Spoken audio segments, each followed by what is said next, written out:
મારું નામ ખારા ગની સુલેમાન. સવારમાં હું મારી દુકાને ગયો તો એ બે માણસ હથાળી બેઠા હતા, અંધારું કરીને, લાઇટ ચાલુ હતી, અંધારું કરીને બેઠા હતા.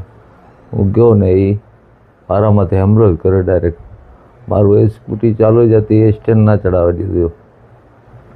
મને એટલો માર માર્યો, હું બેભાન થઈ ગયો હતો.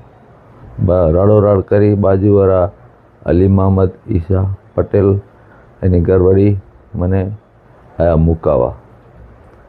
મારા માથામાંથી પટ્ટો નહીં બાંધ્યો હતો. હવે એ મને શું કામ માર્યો છે હવે એ કોઈ જાણ નથી.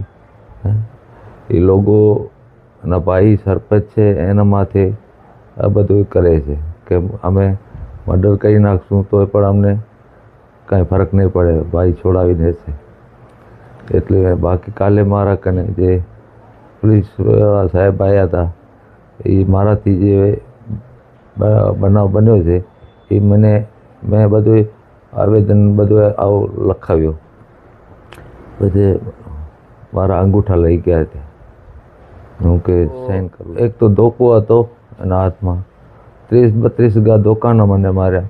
મેં મારો માથો બચાવવા ગયો તો હાથ આડો દીધો, હાથમાં લાગાય તો મારો હાથ ત્યાં જ ફ્રેક્ચર થઈ ગયા હતા, બે હાથ. એની ઘરવાળી કણે તીક્ષ્ણ હથિયાર હતા. હવે દાળીયો હતો કે કોઈ તો હતો, એ મને માર્યો. એ તો અહીંયા માથામાં માર્યો તો વેટાણે હું પડી ગયો, મને ચક્કર આવી ગયા.